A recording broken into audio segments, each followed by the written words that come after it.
Prezados seres, minerais, vegetais, animais, incluindo Homo sapiens, alienígenas e entidades energéticas.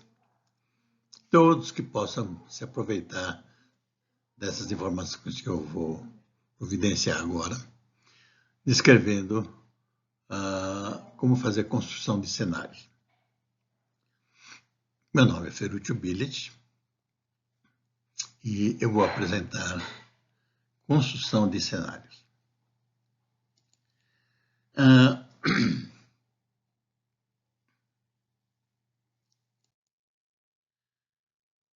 Bem, construção de cenários.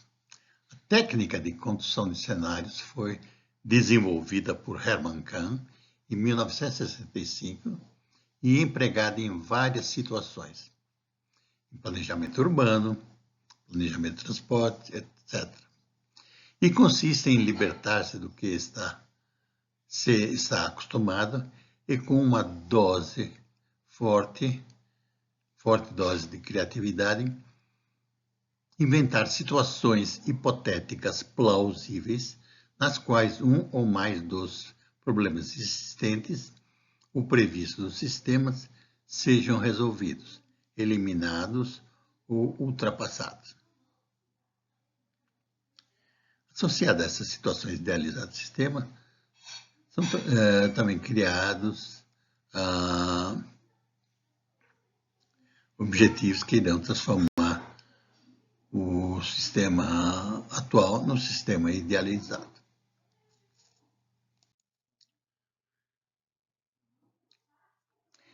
Vamos verificar agora quais são as necessidades de cenários no planejamento.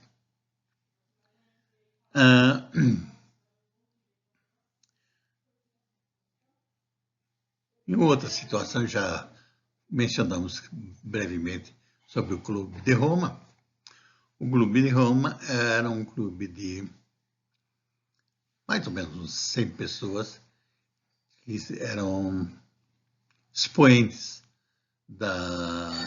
internacionais, tanto na academia como na indústria, em todas as áreas do conhecimento.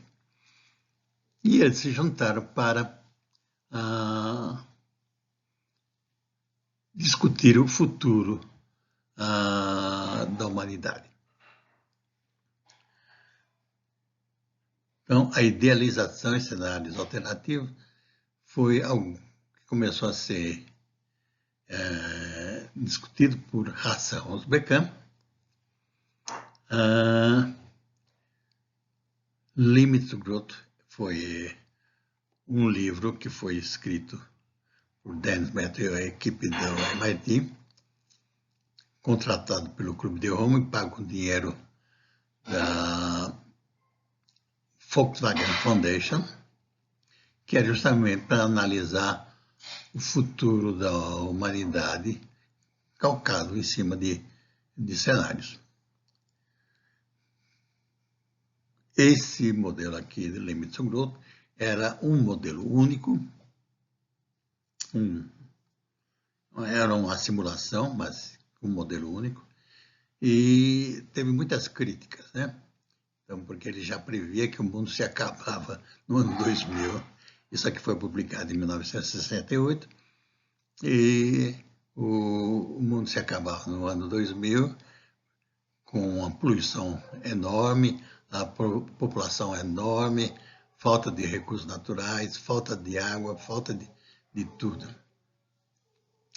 Aí, como não agradou muito, foi muito catastrófico esse cenário. O Clube de Roma contratou o Mesarovic e o Pestel para fazer uma pesquisa. Esse aqui é do MIT, esses eram da Case Western Reserve University, e eles publicaram um livro, The Turning Point. The Turning Point era um pouquinho melhor do que o Limits to Growth, porque em vez de ser um modelo só, eram 10, um modelo grande, interconectado, mas eram 10 submodelos interconectados. Ele dava umas soluções um pouquinho melhores, mas dependia muito dos seres humanos decidirem o que fazer da vida.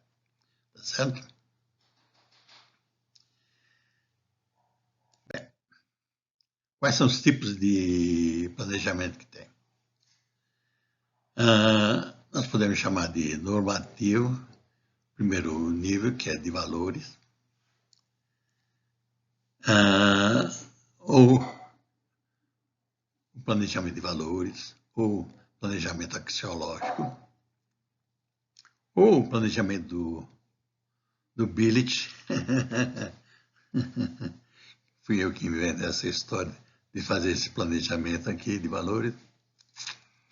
Aí, baseado nos valores, então nós vamos fazer o planejamento estratégico, certo? Porque até pouco tempo só se fazia o planejamento estratégico, mas no planejamento estratégico pressupunha-se que os valores eram fixos, certo? Agora, notou-se que não se pode fazer isso porque os valores,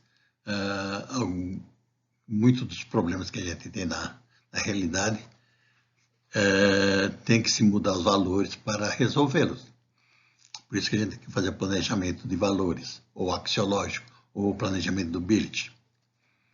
Aí, fazendo o planejamento de valores, nós vamos aí fazer o planejamento estratégico, que vamos desenvolver estratégias para alcançar esses valores. E depois nós vamos fazer o planejamento tático, que são táticas para alcançar essas estratégias, e o planejamento operacional, como alcançar objetivos específicos para atingir as táticas e as estratégias e os valores. Você lembra o esquema de planejamento? Nós geralmente começamos com a percepção da realidade, e a partir dessa percepção da realidade a gente vai projeções, né? Se continuar tudo como está, projeto para o futuro, vamos ter aquilo que se chama futuro lógico, e vai ser o cenário lógico.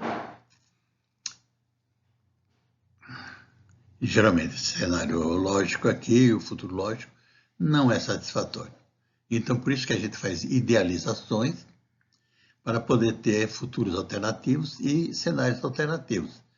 E, de posse desses cenários alternativos e futuros alternativos, e desse futuro lógico e cenários lógicos, a gente pega os melhores pedaços dessas coisas e monta um cenário composto, tá certo? Que é uma massageada de pedaços desses dois, para que tenha um que agrade melhor. Daí nós vamos ter os objetivos, as metas e o quadro de ações, tá certo?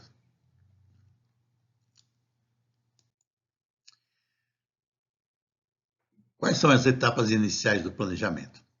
As etapas iniciais é, primeiro, percepção da realidade, aí depois nós vamos fazer projeção dessa realidade para o futuro, vamos ter o futuro lógico, acompanhado do cenário lógico, aí depois nós vamos fazer idealizações, e com base nessas idealizações nós vamos obter os futuros alternativos e os cenários alternativos. E, a partir disso, vamos obter o cenário composto, que são pedaços dos alternativos e do lógico, massagear tudo aquilo para que forme um cenário composto orgânico. Percepção da realidade. É uma descrição estruturada da realidade percebida. Como toda representação, ela é uma simplificação, tentando reter os aspectos relevantes dessa realidade para o processo de planejamento. Projeção é o processo através do qual se identifica as tendências futuras das variáveis relevantes do sistema sendo planejado. Futuro lógico e compondo o cenário lógico. é aquele estado ou situação futura que poderia ocorrer caso não houvesse nenhuma intervenção nos processos funcionais correntes. As lacunas ou discrepâncias entre os fins desejados e as imagens do cenário lógico constituem a primeira colocação dos objetivos de desenvolvimento. Idealizações. É o processo pelo qual se gera ideias para alcançar valores individuais e societais em nível mais elevado que os atuais. Persegue-se valores numa escala de valores. Tá certo?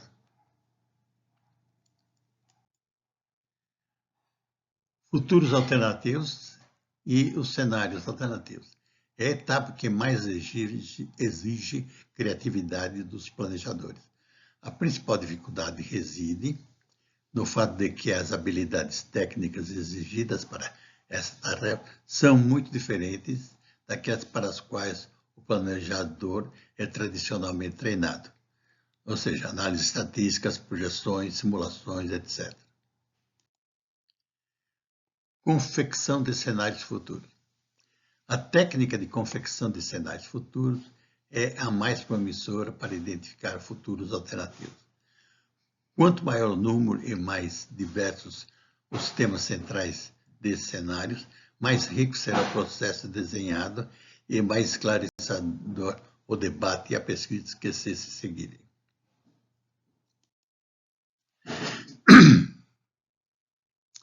Cenário composto. Nessa etapa, define-se uma imagem da situação futura desejada. Uma técnica de conseguir-se isso é fazer uma síntese ou aglutinação dos elementos ou aspectos mais desejados de cada cenário alternativo apresentado em futuros alternativos. O processo de seleção é muitas vezes elucidativo dos fins contidos na percepção da realidade. Quadro de ação. Essa etapa contém os elementos melhor conhecidos do processo de planejamento, organização, recursos, programação e controle, e mais definição do programa que irá transformar o presente em uma nova realidade, mais desejada, porque nela a organização sabe que é mais viável e isso mesmo está mais à vontade. Por isso mesmo está a mais à vontade. Tá certo?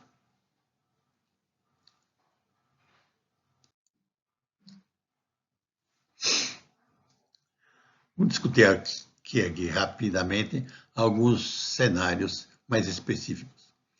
Cenário científico é a descrição de uma possível situação futura onde um ou mais problemas científicos encontrados pelo planejamento são resolvidos. Cenário tecnológico é uma descrição de um provável futuro que se obteria se uma política tecnológica fosse desenhada e perseguida para resolver algum problema tecnológico ou alcançar um desenvolvimento tecnológico desejável.